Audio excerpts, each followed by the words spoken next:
All right, welcome back. We've reached the final part of our deep dive. So far, we've talked a lot about the how of generative AI, but now we're going to talk about the what's next. Think of this as your strategic guide, your map for what's to come in this incredible new landscape. Let's get right into it. So just to frame our discussion, we are officially at the finish line. This is part 11 of our 11-part explainer covering that massive report on generative AI from Virtualization Options LLC. We're going to take all the key ideas from that final chapter and bring them together to really chart a path forward.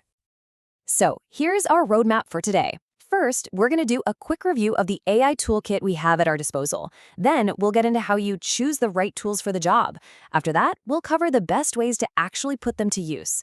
We'll also tackle that critical balance between innovation and ethics. And finally, we'll take a look over the horizon. Okay, first up, let's get that bird's eye view of the landscape. We need to map the terrain, right? Consider this a quick refresher on all the powerful tools we have to work with. And wow, this table just lays it all out so clearly. You've got your text generation powerhouses, the big brains like GPT-4, Claude, and Gemini. For images, you have the unbelievable artistic talent of Midjourney alongside the precision of DALL-E 3.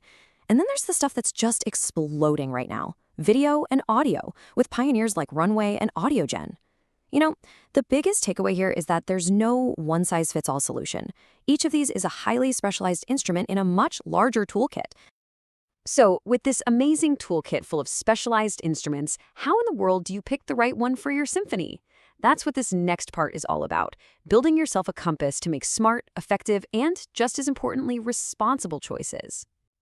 And let's be honest, this is the fundamental question, isn't it? It's what every single creator, developer, and business leader is trying to figure out right now. And here's the secret. It is not about finding the best model overall. It's about finding the best model for your specific project. And to do that, you need a really clear set of criteria. So here they are. These are the crucial factors you've got to think through. What exactly is the task?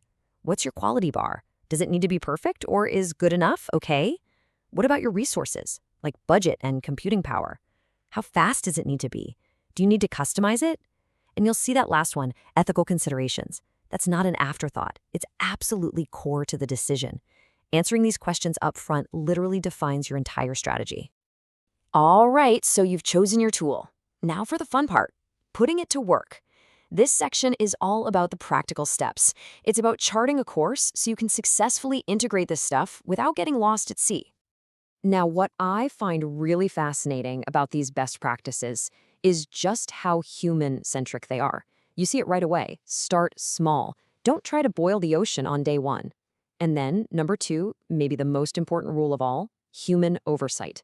You have to have a human in the loop, especially for anything important.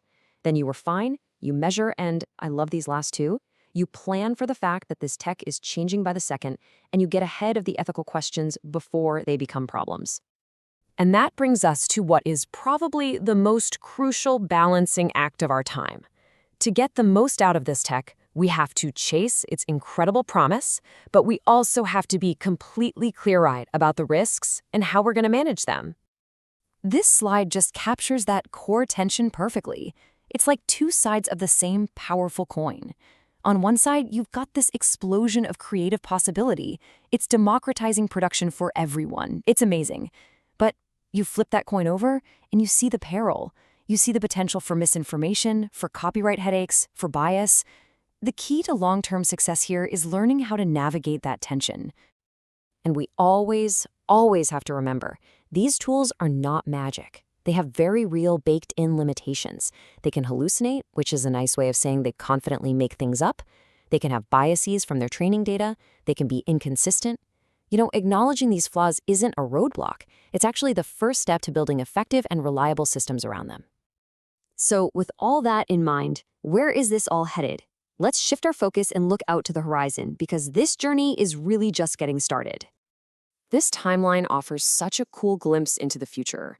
Right now, we are smack in the middle of the integration phase.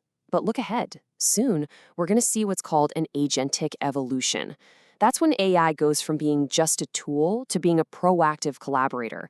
After that comes an efficiency revolution, making these models smaller and more accessible to everyone.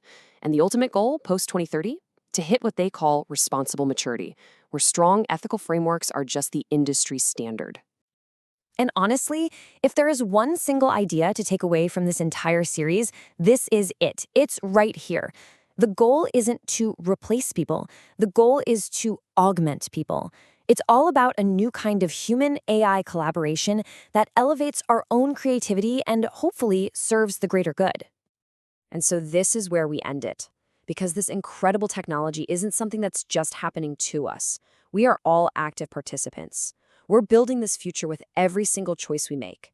The future isn't written yet. It will be built by thousands of decisions, big and small, that all of us are making, starting right now. So the only question left is, what choices will you make? Thanks so much for joining me on this journey.